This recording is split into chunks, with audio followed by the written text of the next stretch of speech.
ప్రభువును ప్రియ రక్షకుడైన యేసుక్రీస్తు నామములో మీ అందరికీ వందనాలు తెలియజేస్తున్నాను. ఈ దినం నాకు ఏర్పాటు చేయబడినటువంటి దేవుని ఒక వాక్యమును చదువుకుందాం. యోహాను సువార్త 20వ అధ్యాయము 2వ వాక్యం చదువుకుందాం.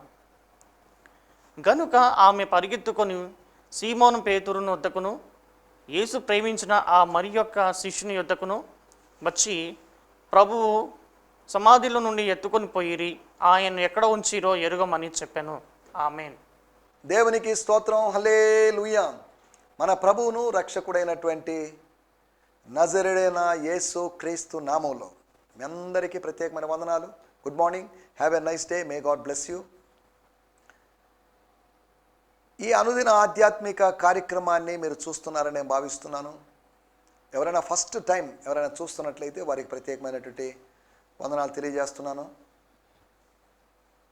ప్రభు కృపను బట్టి 2020వ సంవత్సరం జనవరి 1వ తేదీ నుంచి ఆరంభించినటువంటి ఈ ఆధ్యాత్మిక కార్యక్రమం ప్రభు కృపను బట్టి ఇప్పటివరకు కొనసాగింది.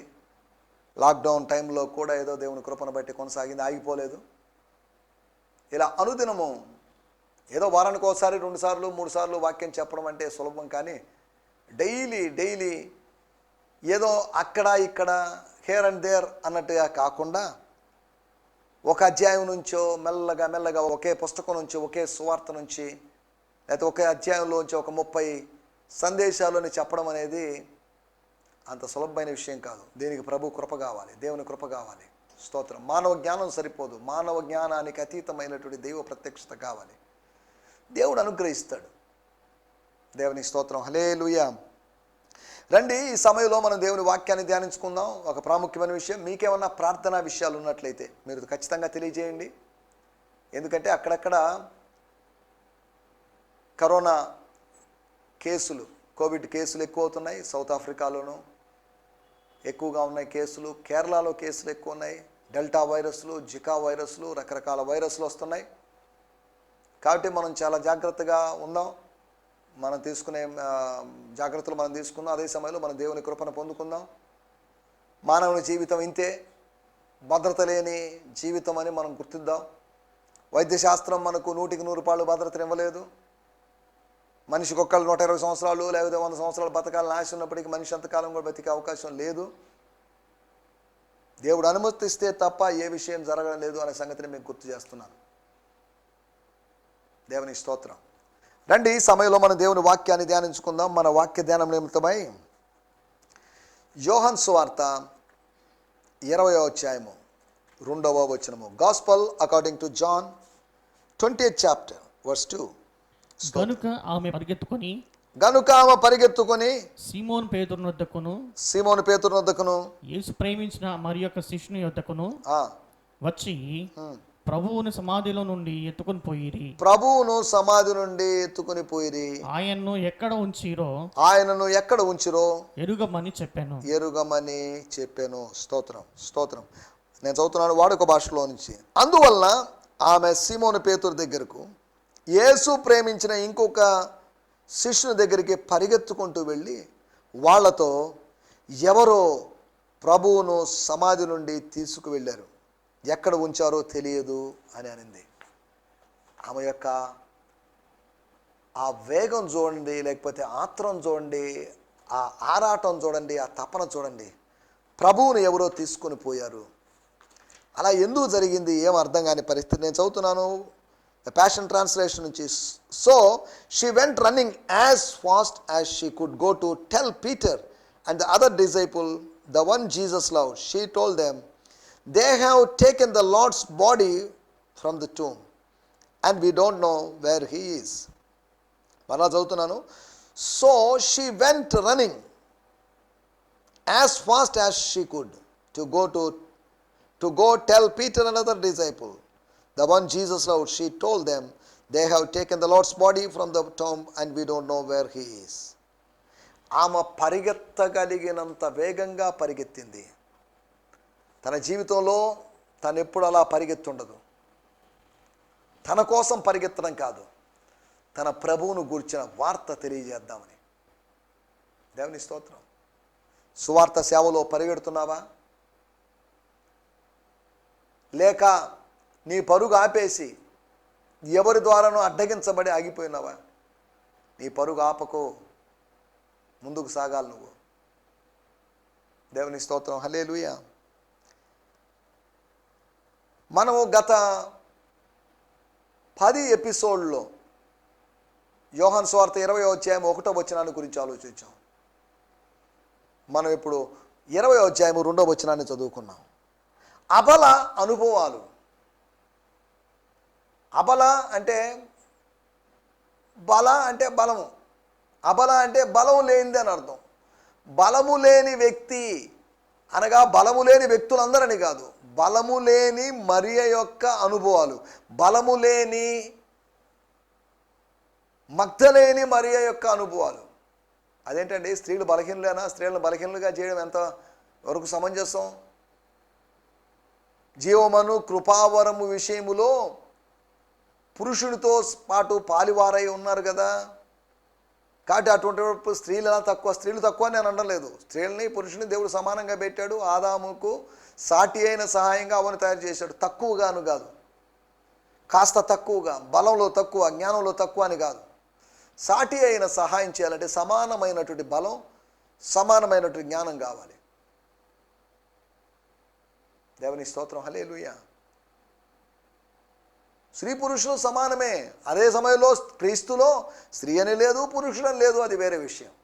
దేవుని స్తోత్రం, హల్లెలూయా. ఇక్కడ మనం ఆలోచిస్తున్న విషయాల్లోకి వచ్చేది అబల యొక్క అనుభవాలు. అబల అని ఎందుకు అన్నాము అంటే, అందరూ కూడా బలం లేని వాళ్ళే, ఎవరు బలవంతుడేం కాదు. రోమీలకు రాసిన పత్రిక 5వ అధ్యాయము 6వ వచనంలో మనం గమనిస్తే అక్కడ ఒక మాట రాయబడింది. మనందరం ఎలా ఉన్నాము, మన పరిస్థితి ఏంటి, దేవుడు మనల్ని కొలిచినప్పుడు మనం ఎలా కనిపిస్తున్నాం అనే మాటలు మనం చూడగలం. ఏలయనగా మనం ఇంకా బలహీనులమై ఉండగా క్రీస్తు యుక్త కాలమున భక్తిహీనుల కొరకు చనిపోయేను. ఎస్, దేవుని స్తోత్రం, హల్లెలూయా. ఈ అధ్యాయంలో 3 సార్లు మనం ఏమై ఉన్నామో చెప్పబడింది. 6వ వచనం, నిజానికి మనలో శక్తి లేని సమయాన భక్తిహీనులమైన మన కోసం క్రీస్తు మరణించాడు. శక్తిని కోల్పోయి భక్తిహీనులుగా మారినప్పుడు, భక్తిని కోల్పోయి మనం బ్రతుకుతున్నప్పుడు, ఆ సందర్భంలో, ఆ నిస్సహాయ స్థితిలో, ఆ టోటల్ డిప్రేవిటీ అని చెప్పబడినటువంటి సమయంలో క్రీస్తు మన కొరకు మరణించాడు. స్తోత్రం, హల్లెలూయా. 8వ వచనంలో అంటాడు, రోమీలకు రాసిన పత్రిక 5వ అధ్యాయం 8వ వచనం, మనం ఇంకనూ పాపులమై ఉండగా అంటాడు. స్తోత్రం. 10వ వచనంలో అంటాడు, మనం ఇంకా శత్రువులమై ఉండగా. అనగా మనం బలహీనులమై ఉన్నాం, పాపులమై ఉన్నాం, శత్రువులమై ఉన్నాం. మనం ఇంకనూ పాపులమై ఉండగా, మనం ఇంకనూ శత్రువులమై ఉండగా, మనకు శక్తి లేని సమయంలో, వెన్ వి వర్ వీక్, ఆత్మీయ బలహీనతలో, శారీరక బలహీనతలో, మానసికమైన బలహీనతలో మనం ఉన్నప్పుడు, దేవుని స్తోత్రం, హల్లెలూయా. మన బలహీనలం, మనందరం బలహీనమే. బలహీనమైన ఘటము అని స్త్రీని గురించి మాత్రం అంటున్నారు. పురుషుడు కూడా బలహీనమైన ఘటమే. బలహీనమైన ఘటమని ఎంచి ఆ ఘటానికి చేస్తున్నట్టుగా పాత్ర పగులుతుందేమో, కొండ పగులుతుందేమో అని జాగ్రత్త తీసుకొని, గ్లాస్ బాటిల్ పగులుతుందేమో అని మనం జాగ్రత్త తీసుకొని, హ్యాండిల్ విత్ కేర్ అన్నట్టుగా మనం అలా చేస్తున్నాం. దేవుని స్తోత్రం. కాబట్టి స్త్రీ బలహీనురాలని భావించడానికి వీలేదు. కొన్నిసార్లు కొంతమంది స్త్రీలు మానసికమైనటువంటి బలవంతులుగా ఉంటారు. అక్కడక్కడ కొంతమందిని చూస్తే యవన కాలంలో భర్తను కోల్పోయి బిడ్డలు ఉన్నప్పటికీ బిడ్డల్ని పెంచి పోషించుకుంటూ ఆ జీవిత సాగరాన్ని ఈదుకుంటూ, నిజంగా వాళ్ళు చేసేటువంటి వాళ్ళ జీవితాలు కొన్ని ఎంత ఛాలెంజింగ్గా ఉంటాయంటే అంత ఛాలెంజింగ్గా ఉంటాయి, ఎంత సవాలుకరంగా ఉంటాయి వాడి జీవితాలు. దేవుని స్తోత్రం, హల్లెలూయా. నేను చదువుతున్నాను 5వ అధ్యాయం 6వ వచనంలో, for that when the time has right the anointed one came and died to demonstrate his love for sinners who were entirely helpless, weak and powerless to save themselves. దేనికి బలహీనులమై ఉన్నాము? To save themselves or to save ourselves. మనల్ని మనం కాపాడుకోలేని బలహీనతలో ఉన్నాం. అది మళ్ళా చదువుతున్నాను. The anointed one came and died to demonstrate his love for sinners who were entirely helpless. కంప్లీట్గా నిస్సహాయ స్థితిలో, వీక్ బలహీనుడు, అండ్ పవర్లెస్. దేవుని స్తోత్రం. Helpless and powerless to save hour selves. దేవునికి స్తోత్రం. మనల్ని మనం కాపాడుకునే విషయాలు కాపాడుకునే, ఎవరు వాడు రక్షించుకోలేడు, మనల్ని మనం రక్షించుకోలేము. ఒక విశ్వాసిని పాస్టర్ రక్షించలేడు, ఒక పాస్టర్ని పెద్ద పాస్టర్ రక్షించలేడు. మనల్ని మనం రక్షించుకోలేని నిర్బలమైనటువంటి స్థితిలో, దుర్బలమైనటువంటి స్థితిలో, దేవునికి స్తోత్రం, హల్లెలూయా, మనమందరం దుర్బలులుగా ఉన్నాం. సరే, ఏదేమైనప్పటికీ మనం విషయాల్లోకి వెళ్దాం, పాయింట్స్లోకి వెళ్దాం. 3 పాయింట్లు మీకు జ్ఞాపకం చేస్తాను, 3 విషయాలు జ్ఞాపకం చేస్తాను. అబల యొక్క అనుభవాలు ఏంటి, ఆమె అనుభవాలు ఏంటి, ఆమెకేం జరిగింది, ఆమె చేసిన కార్యాలు ఏంటి అనే దాని గురించి మనం అర్థం చేసుకుందాం. కాబట్టి ఇప్పుడు ఆమెను అబల అనడంలో మగ్దలేని మరియనో, లేకపోతే యేసుతల్లి అని మరియనో, లేకపోతే సూసన్నానో, లేకపోతే ఇంకెవరినో క్లోపా భార్య, వీళ్ళని ఎవరిని అన్నా కానీ ప్రాబ్లం లేదు, పురుషులను అన్నా కానీ ప్రాబ్లం లేదు అని దేవుని వాక్యం ద్వారా మనం అర్థం చేసుకున్నాం. దానికోసమే రోమా పత్రిక 5వ అధ్యాయం 6వ వచనం చదివింది. స్తోత్రం, స్తోత్రం. మొట్టమొదటి విషయం 2వ వచనం మనం చదువుకున్నట్టే మూలవాక్యమే. గనుక ఆమె పరిగెత్తుకొని సీమోను పేతురు వద్దకును యేసు ప్రేమించిన మరి ఒక శిష్యుని వద్దకు వచ్చి, చాలండి, పూర్తిగా చదవడం లేదు మనం. సీమోను పేతురు దగ్గరికి, యేసు ప్రేమించిన మరొక శిష్యుని దగ్గరికి, అనగా అపోస్తులలో ముఖ్యమైన వాళ్ళు అని పిలువబడేది, chief among the apostles or disciples. మిగతా వాళ్ళ ఎవరి దగ్గరికో, బంధువుల దగ్గరికో, వాళ్ళ దగ్గరికి వెళ్ళిందని కాదు.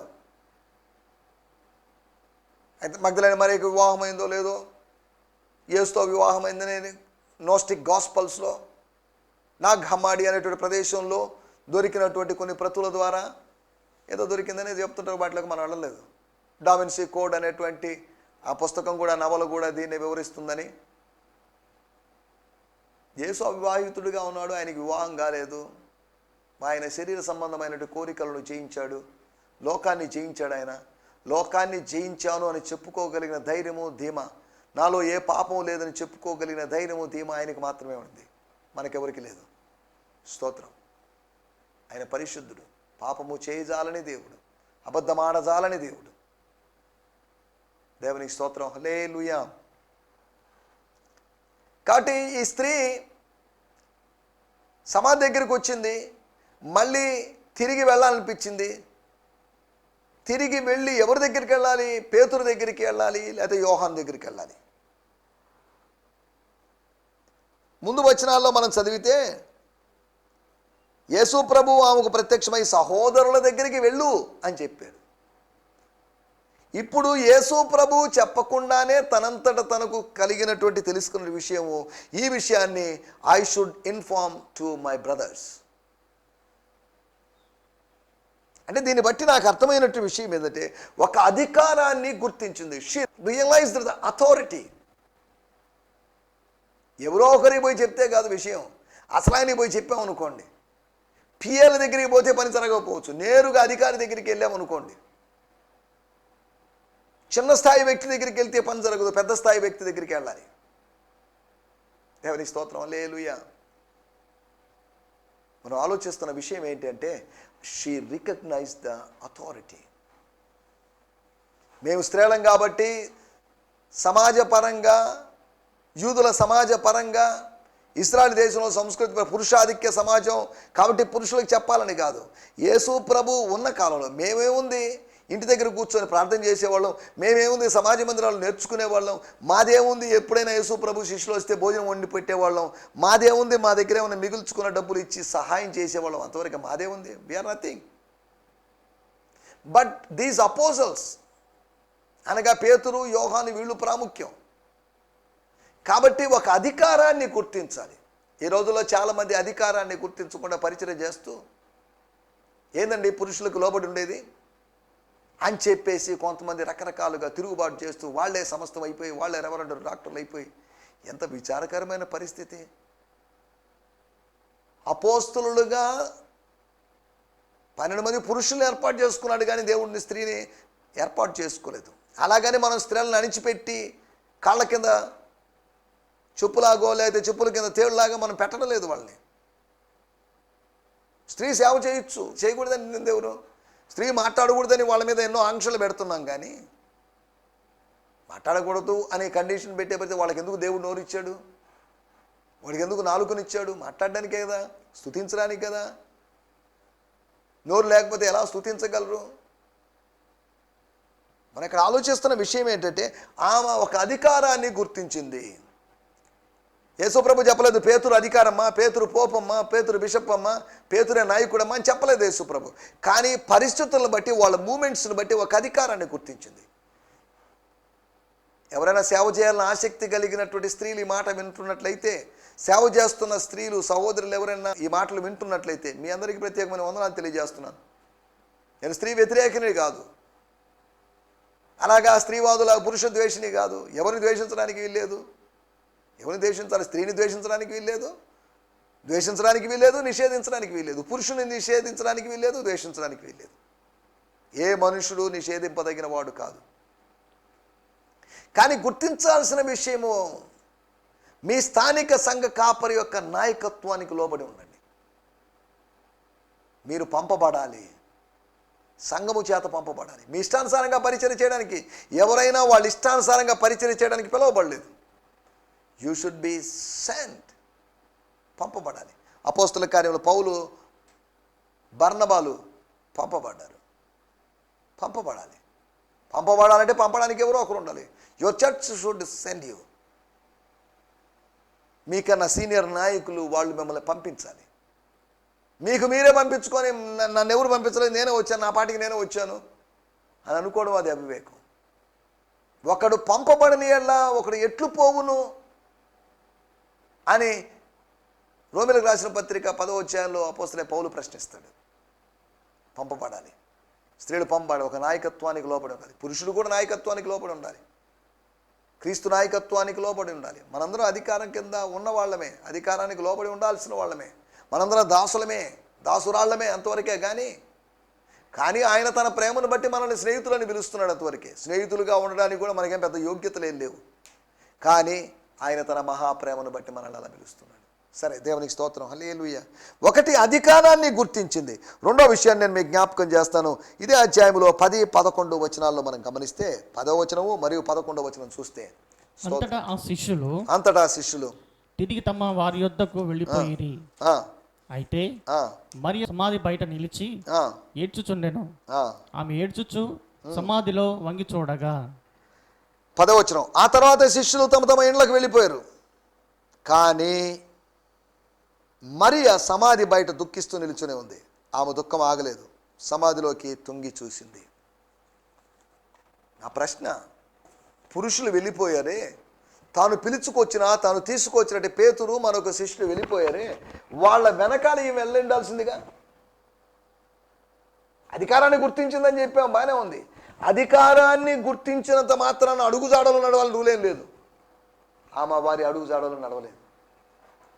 ఎందుకు ఇవన్నీ? ఆయన బతికాడో లేదో, చచ్చిపోయాడో లేదో, మరి ఆయన ఎవరో తీసుకొని మరి ఇవన్నీ మనకెందుకు? సిస్టర్ మేరీ సిస్టర్ వెళ్ళిపోదాం పదండి అన్నప్పటికీ, సారీ అండి నేను రాలేను, నేను నా ప్రభువును కలుసుకొని నా ప్రభు దేహాన్ని చూసి ప్రభు దేహానికి ఏదో పూసి కానీ నేను రాలేనని తీర్మానం తీసుకున్నాను. అదండి పట్టుదల. యాకోబుకున్నటువంటి పట్టుదల, అబ్రహాముకున్నటువంటి పట్టుదల. దేవుని బిడ్డలమైన మనకు అటువంటి పట్టుదల ఉండాలి. స్తోత్రం, హల్లెలూయా. పురుషులు వెళ్ళిపోయారు, ఆ స్త్రీ అక్కడే నిలిచుండిపోయింది. అరే సిస్టర్, రండి సిస్టర్ అని వాళ్ళు మాట్లాడారో లేదో మరి తెలియదు. చూద్దాం, ఏదైనా ఇంకా 2-3 రోజులు పనివ్వండి. ప్రతిదానికి మనం జోక్యం చేసుకుంటే ఎలాగా? జరిగిపోతాయి, న్యాచురల్గా జరిగిపోతాయి, ఆటోమేటిక్గా జరిగిపోతాయి కదా అని వాళ్ళు చెప్పినప్పటికీ, మీరు వెళ్ళినా వెళ్ళండి బ్రదర్, పీటర్ అన్న,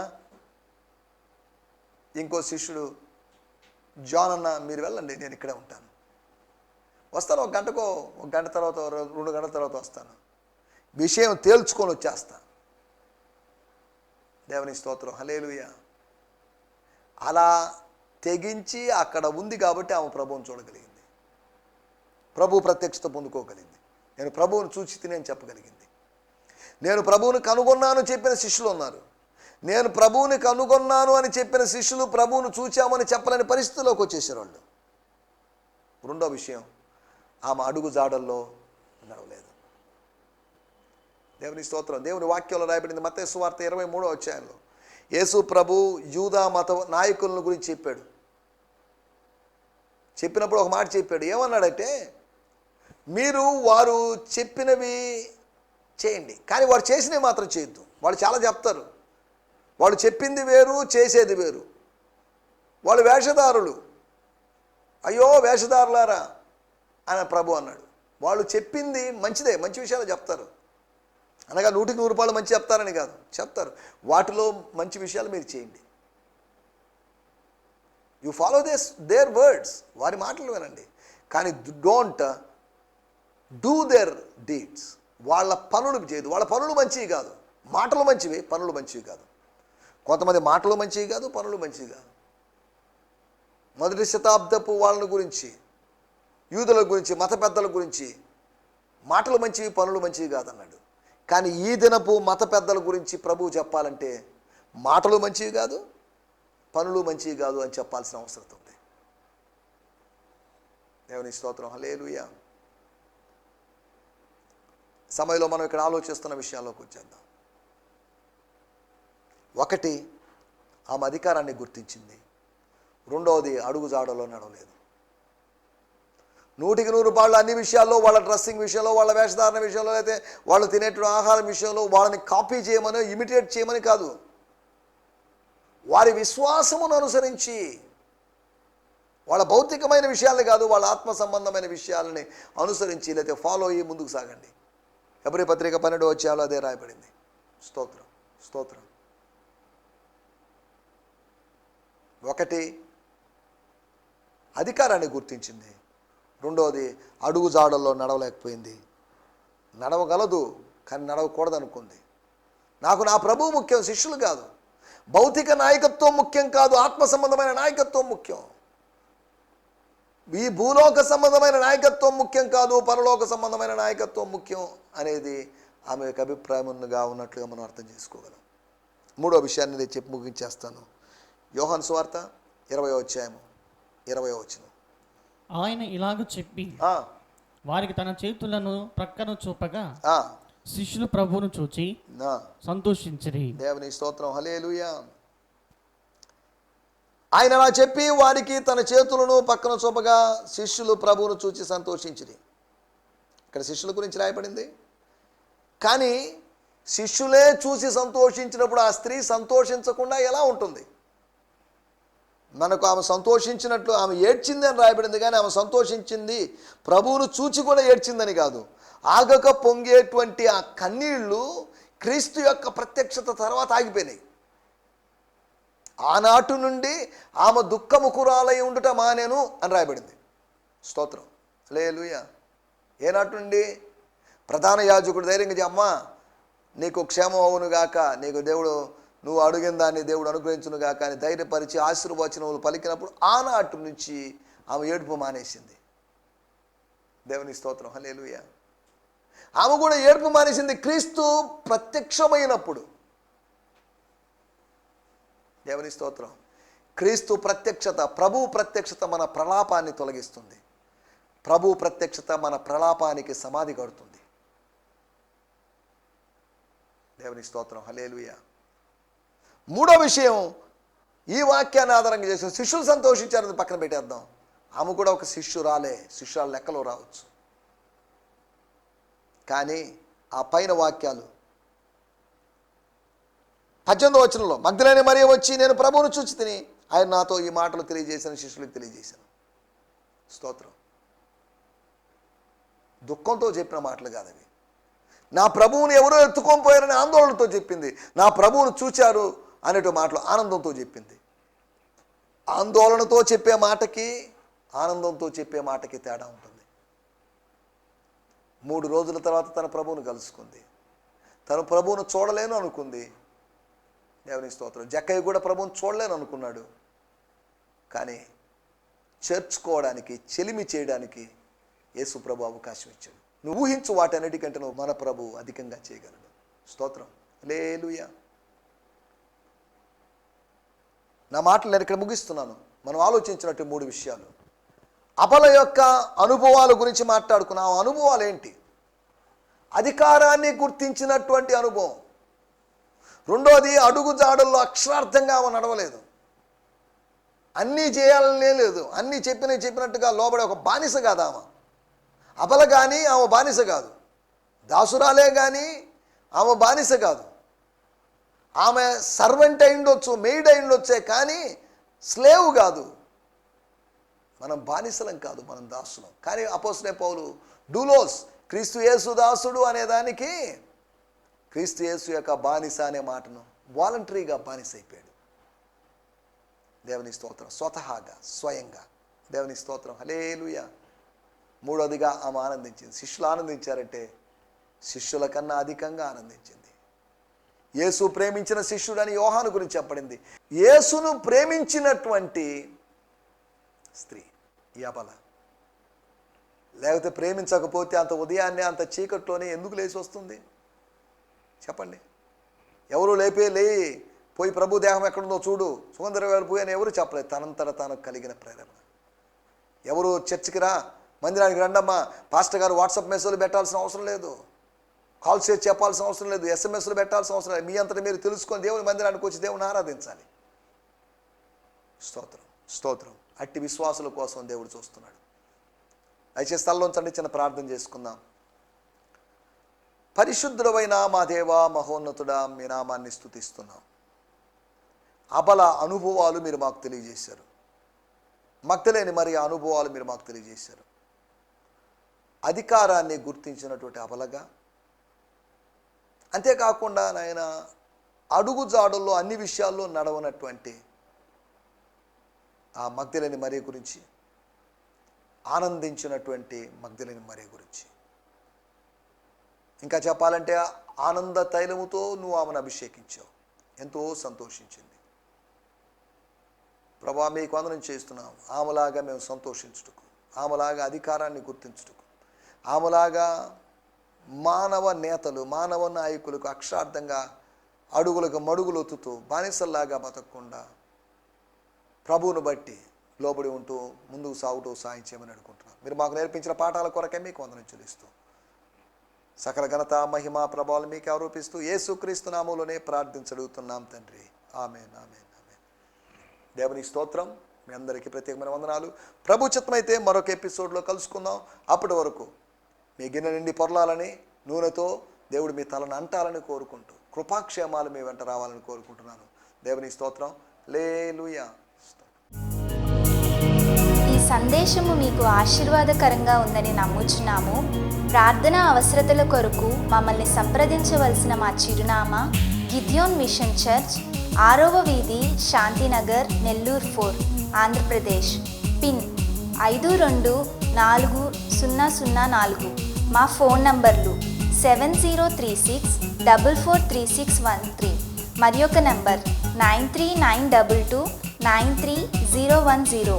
మా ఈమెయిల్ ఐడి gfihmi2015@gmail.com. దేవుడు మిమ్మును ఆశీర్వదించునుగాక. ఆమేన్.